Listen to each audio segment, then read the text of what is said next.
Once again welcome back to the channel guys. Sachin Rexwal आज आपके लिए एक और वीडियो लाए भाई अपनी RX 100 की कॉमन प्रॉब्लम्स की। भाई RX 100 में ना कुछ प्रॉब्लम ऐसी है जो भाई सदैव रहती है और मेरे को लगता है हर किसी ने ही फेस करी होगी जिसने भाई RX 100 रखी है। ये मतलब एक तरीके से RX 100 की ना एक कॉमन प्रॉब्लम्स है जो कि भाई सबको ही फेस करने को मिलती है, चाहे वो आपकी नई हो पुरानी हो या कोई भी। मैंने भी 2 RX रखी है, मैंने भी दोनों ही RX में भाई फेस करी है। तो भाई स्टार्ट करते हैं सबसे पहली प्रॉब्लम से जो बहुत ही कॉमन है और मेरे को लगता है हर किसी को ही फेस करनी पड़ती होगी। वो भाई इसका इंजन ऑयल लीकेज का। मतलब भाई आप ये लगा लो कि इंजन ऑयल आपको मतलब इंजन ऑयल आपका लीकेज करेगा ही करेगा, या फिर आपकी बाइक में से कहीं ना कहीं से ऑयल लीकेज होगा ही होगा। अब मैं आपको ऑयल तो हालांकि बता दूंगा कहाँ कहाँ से होता है, बट भाई इंजन ऑयल की अगर बात करें तो एक बार इधर आ जाओ। भाई अब जैसे कि मेरी बाइक में यहाँ से इंजन ऑयल लीकेज करता है। हालांकि मैंने इसमें एक जो इसकी स्प्रॉकेट वाली सील होती है, मेरे को उस पर डाउट था तो मैंने वो चेंज भी कर दी। बट फिर भी भाई इंजन ऑयल देखो कितना लीकेज कर रहा है। यहाँ पे अलॉय पे पूरी छीट ही छीट हो जाती है। अलॉय पे देखो चैन पूरी तेल में तर रहती है। यहाँ पे भाई स्टैंड देखो, पूरा स्टैंड तेल में। देखो यहाँ पे ऑयल का बल्कि वो भी बना हुआ है। ये देखो पूरा नीचे से पूरी बाइक ऑयल में तर रहती है, इंजन ऑयल में। और ये मतलब जब से मैंने लिया ये तब से ये है ही। हालांकि अब मेरे को लग रहा है शायद और पहले मैंने थोड़ा सा इसमें ऑयल जो था वो फालतू डाल दिया था। इसमें 650 ml डलता है, मैंने पूरा 900 ml या शायद 1 लीटर के करीब मैंने डाल दिया था। तो मेरे को लगा शायद उसकी वजह से होगी, मैंने फिर ऑयल कम भी कर दिया। अब 650 ml ही है, 650 1 ml। तो तब भी भाई एक कॉमन प्रॉब्लम है, यहाँ से पूरा का पूरा ऑयल लीकेज है। यहाँ से नहीं होगा तो भाई बीच हब से हो जाएगा, बिल्कुल बीच में से। और अगर वहां से नहीं होगा तो उस तरफ से हो जाएगा, कहीं ना कहीं से होता ही है भाई। अगर आपकी भी बाइक में ऑयल लीकेज प्रॉब्लम है ना, तो भाई कमेंट करके जरूर बताना नीचे कि भाई अगर आपने भी ये चीज फेस करी है या आपकी बाइक में है। मैंने जो पिछली वाली बाइक बांधी थी तो मेरी में इंजन ऑयल लीकेज की प्रॉब्लम तो नहीं थी, क्योंकि मैंने पूरा नया इंजन बांधा था, खुद बांधा था, तो मेरे को इंजन ऑयल लीकेज की प्रॉब्लम नहीं आई थी। बट दूसरी जो प्रॉब्लम है उसकी बात करते हैं, टूटी ऑयल लीकेज की प्रॉब्लम। टूटी ऑयल बहुत ज़्यादा लीकेज करता है। टूटी ऑयल कहाँ कहाँ से लीकेज कर जाता है भाई वो भी मैं बता देता हूँ आपको। आज सबसे पहला जो ये है ना, इसका ये जो ट्रांसपेरेंट वाला ढक्कन है, ये जहाँ ये टाइट रहता है यहाँ से भी आपका लीकेज कर जाएगा अगर ये सही से नहीं लगा है। तो इसके नीचे से, क्योंकि ये टाइट ही होता है, इसमें एक रबड़ सील होती है वो लगती है, थोड़ा सा तरीके से लगता है। तो तब ये जाके थोड़ा सा इसमें ऑयल रुकता है। अगर ऑयल नहीं भी रुक रहा है, अगर आपको रबड़ सील नहीं मिल रही है, मेरी इसकी खुद की गल गई थी भाई, पूरी ऑयल में गल गई थी। तो जो हम पाइप पे एक वाइट कलर की टेप नहीं चढ़ाते हैं, वो आप इसकी चूड़ी पे चढ़ा दो। और इसमें एक ना बीच में एक जहाँ रबड़ लगती है वहाँ कुछ ना कुछ चीज़ लगा दो, गोल सी, जिससे कि, या फिर वो टेप ही चढ़ा दो मोटे उसमें ऐसे साइड में भी, जिससे कि भाई आपका जो ये है मतलब पूरे उस पर चढ़ा के और बिल्कुल एंड वाले पॉइंट पे जाके थोड़ी सी मोटी कर दो और फिर उसे टाइट कर दो, तो आपका ऑयल लीकेज यहाँ से नहीं करेगा। एक पॉइंट ये हो गया। दूसरा पॉइंट भाई टूटी पंप हो गया। टूटी पंप से बहुत ज़्यादा, अगर आपके टूटी पंप में दिक्कत है ना, तो भाई वहाँ पे भी आपको ऑयल लीकेज की प्रॉब्लम आएगी आएगी। मैंने बहुत फेस करी थी। अभी मेरी पिछली वीडियो में आप जाके भी देख सकते हो। एक बार तो ऐसा हो गया था, बाइक में रात को खड़ी करता था, पूरे फर्श पे ऑयल ही ऑयल हो जाता था, टूटी ऑयल ही। तो टूटी ऑयल की लीकेज बहुत बहुत ज़्यादा प्रॉब्लम रहती है। तीसरा टूटी ऑयल जो लीकेज करता है वो करता है भाई, इधर आ जा भाई, यहाँ से करेगा सबसे पहले। इस वाले जहाँ से इंजन आउट, ये एग्जॉस्ट पाइप, बैंड पाइप यहाँ से लगता है यहाँ पे। और यहाँ पे देखोगे ना आप, ये पूरा काला हुआ पड़ा है भाई, ये देखो, ये पूरा काला हुआ पड़ा है, यहाँ पे करेगा। उसके बाद थोड़ा इधर घूम के आ जा भाई, यहाँ पे करेगा, ये वाला देख रहे हो, यहाँ से जरूर निकलेगा। और हालात आप नीचे देख लो भाई, ब्रेक पैडल के हालात देख लो, बिल्कुल काला हुआ पड़ा ऑयल में। और उसके बाद अगर वहां से, यहाँ से तो करेगा ही करेगा, 100% करेगा। उसके बाद रहा सा तेल यहाँ से निकलता है भाई। ठीक है जी, यहाँ से चलो निकलना एक बार के लिए बनता भी है। यहाँ से भी थोड़ा सा ये मान लो कि बनता है, बट मतलब बहुत ज्यादा निकलता है ना, फिर दिक्कत देता है, फिर खराब लगता है यार, है ना। तो इसलिए ना ये अपनी ये जो RX 100 है ना भाई, ये महीने में एक बार तो जरूर धोना मांगती है, महीने में एक बार तो, इधर को ही आ जा, महीने में एक बार तो जरूर ही वॉशिंग मांगती है। चल ऐसी आ जा, थोड़ी सी फ्रंट का भी ले ले। हम्म, तो भाई और प्लस साइलेंसर में से साउंड लीकेज भी करती है। अगर आपकी यहाँ की जो सील है वो लीकेज हो गई तो भाई साउंड लीकेज करेगी। अगर आपकी वहाँ की बैंड पाइप और साइलेंसर की वहाँ की जो सील है वो लीकेज हो गई, वो तो भाई मैंने बाहर से डाली थी, मेरी 1 महीने में ही खराब हो गई। मेरे को लगता है 1 महीने भी नहीं चली होगी, उतने में ही खराब हो गई। तो भाई मैंने तो फिर मैंने वहाँ पे तो बोरी लगा रखी है। बोरी बहुत बढ़िया काम करती है उस सील से। अगर आपकी वहाँ से लीकेज कर रही है ना, लेके उसमें बोरी फंसा दो बढ़िया करके, और फिर उसे टाइट कर दो, कहीं नहीं जाएगी आपकी बोरी में। ऑटोमेटिकली जो टूटी ऑयल निकलता है ना, वो जाके बोरी में तेल उसमें फंस जा उसमें तर हो जाएगा, बोरी तर भी हो जाएगी और भाई आपकी उसमें फंस भी जाएगी, कोई लीकेज नहीं करेगी। अब मेरे को वहां से साउंड लीकेज की कोई प्रॉब्लम नहीं है, बस टूटी ऑयल तो लीकेज करता है भाई। अब अगली जो प्रॉब्लम है, 4 प्रॉब्लम मैं आपको बता चुका हूँ। बाकी भाई 5वीं प्रॉब्लम है अपनी शॉकर लीकेज की। हालांकि हर गाड़ी में नहीं होगा, हर बाइक में नहीं होगा, बट मेरी इस बाइक में है, और आई थिंक मेरी पिछली वाली बाइक में था या नहीं था, मेरे को बिल्कुल एग्जैक्टली याद नहीं है। बट भाई नॉर्मली रहते ही है। ये देखोगे ना आप आगे के, इधर से देखिए, ये देखो भाई कितने लीकेज कर रहे हैं। बट मैंने ये खोले थे तो वैसे शॉकर जो है ना भरवा रखे हैं। ऑयल लीकेज कर रहा है बट शॉकर भरवा रखे हैं और बहुत टाइट थे, तो बिल्कुल बढ़िया टाइट थे, मतलब दब दब भी बहुत टाइट रहे थे। तो मैंने इसलिए दोबारा से यही लगा दिया। मैंने कहा भाई अभी ये 1 आध साल चल जाएंगे, कोई नहीं, ऑयल लीकेज कर रहा है तो हम साफ करते रहेंगे टाइम टू टाइम। बट ये भरवा रखे थे जिसमें भाई ने, इसका ना ये वाला ये है ना, ये जो क्रोम होता है ये यहाँ से ना पूरा का पूरा ही खराब हो रखा है, इसमें पूरे में यहाँ पे स्क्रैच आ रखी है। तो इसलिए यहाँ से ये सील को काट देता है और फिर यहाँ से ऑयल लीकेज करता है। तो इसलिए किसी भाई ने वैसे ही भरवा रखा है और उसी से ही भाई चलता रहता है, तो सही है। वैसे थोड़ा ओवर ऑयल भरवा रखा है तो थोड़ा बहुत लीकेज भी कर जाएगा, तो वो है कि 1 आध साल चल जाएंगे अभी और। तो भाई शॉकर, पिछले शॉकर भी लीकेज हो जाते हैं, अगले भी लीकेज हो जाते हैं। शॉकर लीकेज की प्रॉब्लम चलती प्रॉब्लम ये है इसमें, जो अपना लॉक सेट है ना, लॉक सेट में भाई बहुत प्रॉब्लम रहती है। मतलब जो मेरी पिछली वाली RX थी उसमें भी भाई लॉक की दिक्कत थी, उसमें मतलब उसमें तो इतनी थी, यहाँ पे भाई करंट तक का आ जाता था, इस वाले पॉइंट पे करंट आ जाता था। आई थिंक उसकी ना मेटल वाली चाबी थी जितनी मेरे को याद है, तो भाई उसमें करंट आ जाता था। और मेरे को 1 2 बार करंट लग भी रखा था, जब बारिश वारिश पड़ती थी ना, इसमें जैसे ही पानी जाता था करंट आ जाता था भाई। तो उसमें तो करंट तक आ जाता, चलो इसमें तो नहीं आता, उसमें तो भाई करंट भी आ जाता था। यहाँ इसका भी ये वाला लॉक भी खराब हो चुका है। जब ली थी तब ये हैंडल लॉक खराब ही था, तो मैंने वो पहले ही निकाल ही दिया था। एक दिन निकालने की कोशिश कर रहा था, निकल गया था, तो मैंने निकाल के फेंक ही दिया वो। तो हैंडल लॉक भी भाई इसका खराब है, ये वाला लॉक भी खराब है। अब और बचा ही क्या है, तो इसमें पूरा, हाँ, ये ढक्कन भी खराब है, ढक्कन का लॉक भी खराब है। और ढक्कन का लॉक तो लॉक, ये यहाँ पे जो इसकी पिन लगती है ना जो इसको रोकती है, इसमें भी दिक्कत है। ये भी भाई बस मैंने ऐसी जुगाड़ बना के लगा रखी है। ये पता नहीं मेरे को पिन भी नहीं मिल रही है इसकी, कहाँ मिलती है। तो एक बार भाई अगर आपको किसी को पता हो तो कमेंट करके जरूर बताना। बाकी ये सारी चीजें हैं, लॉक सेट में बहुत दिक्कत आती है।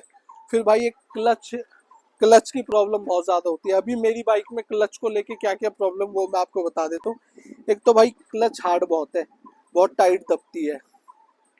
दूसरी मेरी बाइक क्या है कि जब घेर में रहेगी ना, और उसके बाद जैसे घेर में है और घेर के बाद मैं क्लच दबा के बाइक को आगे पीछे करूँगा, तो प्रॉपर क्लच डिसएंगेज नहीं होती है, थोड़ी बहुत एंगेज रहती है इंजन के साथ। तो टायर और इंजन दोनों आपस में थोड़े बहुत एंगेज रहते हैं, तो टाइट मूव करती है। जैसे कि मैं अब घेर में है, घेर में मैंने क्लच दबाई और फिर मैं इसको आगे करने की कोशिश करूंगा, तो बहुत टाइट चलती है आगे। ऐसा लगता है कि भाई बाइक घेर में है, चलेगी बट बहुत टाइट चलती है। और जैसे ही न्यूट्रल कर दूंगा बड़ी फ्रीली जाएगी, बहुत प्यार से जाएगी, बिल्कुल ऐसे लगेगा कुछ चला ही नहीं रहे, साइकिल चला रहे जैसे हाथ से।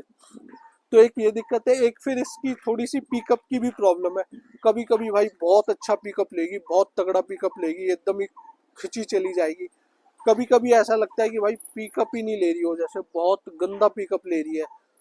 ऐसा लगेगा पहले दूसरे गेयर में तो जैसे भगी ना रहो, भगी नहीं रही हो। इतनी गंदी, कभी कभी इतनी बुरी वो करती है, भगी जैसे चली नहीं रही हो। तो कभी कभी पिकअप का भी बहुत दिक्कत आता है। कभी कभी सही देती है, कभी कभी बहुत बेकार देती है।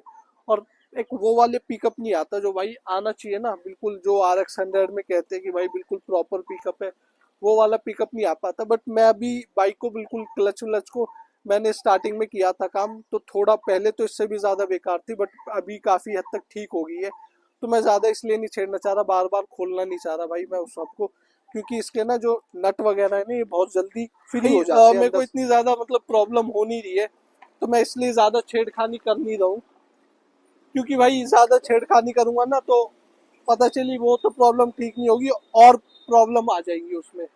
तो इसलिए मैं ज़्यादा छेड़छाड़ नहीं कर रहा हूँ बाइक के साथ। फिर भाई मैंने खुद ने देखा है, बहुत भाइयों का तो मीटर चलता ही नहीं है भाई। मैंने बहुतों का देखा है, मतलब ये लगा लो 50% RX 100 के या ज़्यादा ही लगा लो मीटर नहीं चलते। 70% के लगा लो। मेरी पिछली वाली RX का मीटर भी नहीं चल रहा था और मेरी इस वाली RX का मीटर भी नहीं चल रहा था। पिछली वाली का भी मैंने ही वर्किंग किया था और इस वाली का भी मैंने ही वर्किंग किया है। और दोनों ही कंडीशन में भाई जो मेन कोर प्रॉब्लम थी वो वॉन गियर की थी। अच्छा कभी कभी क्या है ना, वॉन गियर डालते ही कट जाते हैं। तो भाई जिसके में डालते ही कट रहे हैं तो सबसे पहले तो मेटल के यूज़ करो और उसको प्रॉपर लुब्रिकेट करके और प्रॉपर पहले उसे चेक करो हब में डाल के लगा के कि भाई कहीं अटक तो नहीं रहा है।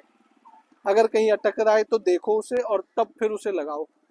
डायरेक्ट यूं ही मत लगा दो, क्योंकि मैंने वीडियो बना रखी है, डेडिकेटेड वीडियो बना रखी है, लिंक आपको डिस्क्रिप्शन में मिल जाएगा, तो आपको सारी चीज़ें समझ आ जाएगी। मेरी भी पहले एक वॉन गियर कट गए थे, फिर मैंने दोबारा तरीके से डाली है, तो अब सही चल रही है। अब देखना ये कब तक सही चलते हैं, ये भी एक बात है। बाकी भाई बैटरी की प्रॉब्लम भी बहुत ज़्यादा रहती है भाई इसमें। अधिकतरों की बैटरी बैटरी भाई अच्छी डालो और एक्साइड की डालो तो सही रहेगी, और बाकी थोड़ी रनिंग अगर आपकी सही रहेगी तो चार्ज भी सही रहेगी। बाकी भाई मेरी में भी बैटरी की बहुत ज़्यादा प्रॉब्लम है। मेरी में मैंने उस चक्कर में, मेरी में थी तो बैटरी की प्रॉब्लम, बट मैंने इसकी जो 6 वोल्टेज टू 12 वोल्टेज में कन्वर्ट कर दी। हालांकि मेरे को वो पहले करनी नहीं थी, उससे मेरे को उससे सही, मैंने उसमें बहुत ज़्यादा पैसा लगा दिया। उससे अच्छा मैं अगर इतना पैसा लगा के इसकी बैटरी चेंज करता तो मेरी वो ज़्यादा बेनिफिट होती। बट बैटरी मैंने चेंज करी नहीं और मेरी बैटरी में दिक्कत थी और मैंने भाई इसको 12 वोल्टेज में कन्वर्ट करने के लिए चल दिया और फिर उसका कोई मेरे को बेनिफिट भी नहीं मिला। तो सबसे पहले भाई अगर आपको भी प्रॉब्लम हो रही है, सबसे पहले अपनी बैटरी चेक करो, अपनी बैटरी चेंज करो और ओरिजिनल बैटरी डालो। और ओरिजिनल में भी भाई एक्साइड की डालो, एमरॉन की मत डालो। एमरॉन की बहुत ज़्यादा नहीं चलती, कम ही चलती है। एक्साइड की बढ़िया चलती है, 3-4 साल आपकी खींच देगी एक्साइड की। एमरॉन की भाई 1-2 साल बस। तो एक्साइड की डालो और थोड़ी ज़्यादा एम्पियर की डालो, बड़ी साइज़ की डालो ताकि चल जाए जुगाड़बाजी करके। वो जब मैं डालूंगा तो मैं आपको डेडिकेटेड वीडियो बना दूंगा, अभी मैंने भी नहीं डाली है, कुछ टाइम में डालूंगा। बाकी भाई और उसके बाद अगर आपको चार्जिंग प्रॉब्लम आती है और आपकी 6 वोल्टेज में 12 वोल्टेज में कन्वर्ट कर लो। बाकी थोड़ी बाइक को भाई लंबी चलाओ ताकि बैटरी चार्ज रहे। बाकी भाई एक दिक्कत और आती है, अपने जो गियर पैडल होती है ना इसके वो उसमें बहुत ज़्यादा प्ले रहती है। जब मैंने ये बाइक ली थी ना मेरे गियर पैडल में भी बहुत ज़्यादा प्ले थी। और मैंने सबसे पहला जो काम किया था ना वो यही किया था कि गियर पैडल अपना चेंज किया था। तो मैंने डायरेक्ट इसका जो गियर पैडल होता है वो यहाँ पे लगा होता है, यहाँ से मैंने वो हटा के, इसमें पैशन प्रो का है, ये पैशन प्रो का है। हाँ मैंने पैशन प्रो का डायरेक्ट उसी में ही लगा दिया और अभी भाई मेरा ये सही चलता है। इसी से ही बिल्कुल एक बारी में गियर वगैरह चेंज हो जाते हैं। बाकी एक चीज़ और है भाई, गियर एकदम से ही चेंज होने पे मेरे को एक प्रॉब्लम और याद आ गई जो मैंने इसमें नहीं लिख रखी थी। भाई मेरे ना मतलब जैसे चलती चलती अगर बाइक में मैं कर दूं गियर चेंज तो ठीक है, नहीं तो अगर बाइक स्लो डाउन हो जाती है ना तो मेरे गियर अटकते हैं। सपोज मैं बाइक चल रही है मेरी तीसरे या चौथे गियर में, एकदम से ही बाइक स्लो डाउन हो गई, चल रही थी 40 की स्पीड पे या 50 की स्पीड पे, एकदम ही आ गई वो 30 की स्पीड पे, 20 की स्पीड पे। तो उसके बाद गियर डाउन करने में ना बहुत ज़्यादा प्रॉब्लम होती है। चलती चलती में एकदम से ही डाउन कर देंगे तो हो जाता है, नहीं तो रुकने के बाद बहुत ज़्यादा और अटकते हैं बीच में, मतलब गियर एकदम से डाउन होते नहीं है। तो भाई उसमें अभी मैंने इतनी R&D करी नहीं है, बाकी उसमें भी करेंगे भाई। बाकी किसी भाई को अगर पता हो कि मेन कोर प्रॉब्लम क्या है गियर अटकने की और उसकी, तो भाई एक बार कमेंट सेक्शन में बताना, क्योंकि जितने भी भाई RX रखते हैं सबको ही ठीक ठाक नॉलेज होती है। जिस जो थोड़े न्यू यूजर्स है उनको भाई हमारे थ्रू हो जाती है, हमें जो थोड़े और एक्सपीरियंस है उनके थ्रू हो जाती है, और खुद कर करके हो जाती है। मैं अपनी बाइक में खुद ही काम करता हूँ तो मेरे को उससे भी काफ़ी अच्छी खासी एक्सपीरियंस नॉलेज हो जाती है, क्योंकि भाई जब मैंने पिछली वाली RX रखी हुई थी, मेरे को नामात्र नॉलेज थी और इसी वजह से मैं उसे ढंग से मेंटेन नहीं कर पाया। तो जितनी नॉलेज मेरे को आज आज है मैं उसे भी बहुत अच्छे से मेंटेन करके रखता। और ये तो मैंने पुरानी ली थी और पूरी पुरानी थी, वो मैंने पूरी की पूरी रिस्टोर्ड कराई थी, चेचिस पेंट कराया था, टंकी पेंट कराई थी, पूरी बाइक प्रॉपर ब्रांड न्यू रख रखी थी।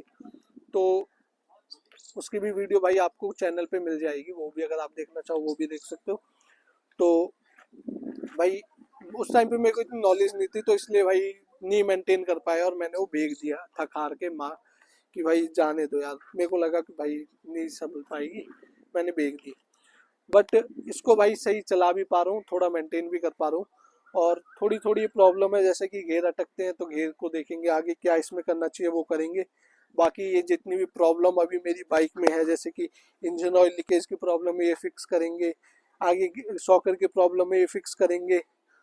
टूटी ऑयल की प्रॉब्लम है, टूटी पंप की प्रॉब्लम है, वो फिक्स करेंगे। अभी थोड़ी काफ़ी हद तक फिक्स हो गई है, काफ़ी हद तक अभी और फिक्स होगी। बाकी भाई एक इसका भाई चैन सेट, चैन कवर, ये भी एक प्रॉब्लम है। चैन कवर जब हम लगाते हैं ना तो वो बहुत ज़्यादा, जो हम चैन कवर लगाते हैं ना वो बहुत ज़्यादा चैन में लगते हैं, तो वो भी एक प्रॉब्लम आती है। तो वो भी जब मैं लगाऊंगा, मैंने ला रखा है चैन कवर, एक दिन लगाया भी था, बट वो कट कट कट की उसमें आवाज़ आ रही थी तो मैंने वो हटा दिया। अब उसे किसी दिन तसल्ली में लगाऊंगा भाई, वो भी एक प्रॉब्लम है। वो जल्दी से भाई बैठता नहीं है, फिट नहीं बैठता जल्दी से, चैन वैन में ज़रूर लगता है। जब भी आप लगाने के लिए चलोगे ना लगता है, मेरी पिछली वाली RX में भी लगा था, बट उसमें मैंने फिर भी लगा दिया था, तो फिर उसके बाद वो नहीं लगा था। बट इसमें लग रहा है, अभी देखेंगे, इसमें भी दोबारा लगाने की कोशिश करेंगे, जब फिट बैठ जाएगा तो तब भाई आपको दिखा दूंगा मैं वीडियो में। बाकी ये भी एक प्रॉब्लम है। बाकी भाई इसका ऑयल लीकेज रोकेंगे, टूटी ऑयल लीकेज रोकेंगे, लॉक सेट डालेंगे। बाकी मरगाड़ वगैरह के थोड़े क्रोम पुराने हो रखे, मरगाड़ वगैरह चेंज करेंगे, ये सारा काम है। बाकी भाई वीडियो को करते हैं यहाँ पे एंड। अगर आपको वीडियो आई है पसंद तो लाइक से सब्सक्राइब करें भाई, कमेंट करके बताओ अगर आपकी कोई भी क्वेरी है। और जो भी भाई मेरी, जो मैंने जितनी भी चीज़ें मैंने अभी बताई उसके रिलेटेड अगर कुछ भी है तो कमेंट करो। बाकी भाई अगर आपको मेरे से कनेक्ट करना है तो डिस्क्रिप्शन में आपको इंस्टाग्राम की आईडी मिल जाएगी, वहाँ पे जाके आपका मेरे को मैसेज कर सकते हो। कोलैब करना है तो इंस्टाग्राम पे मैसेज कर सकते हो। बाकी मिलते हैं अपनी नेक्स्ट वीडियो में। टिल देन, अचिन with you, for you always, bye bye, जय श्री राम।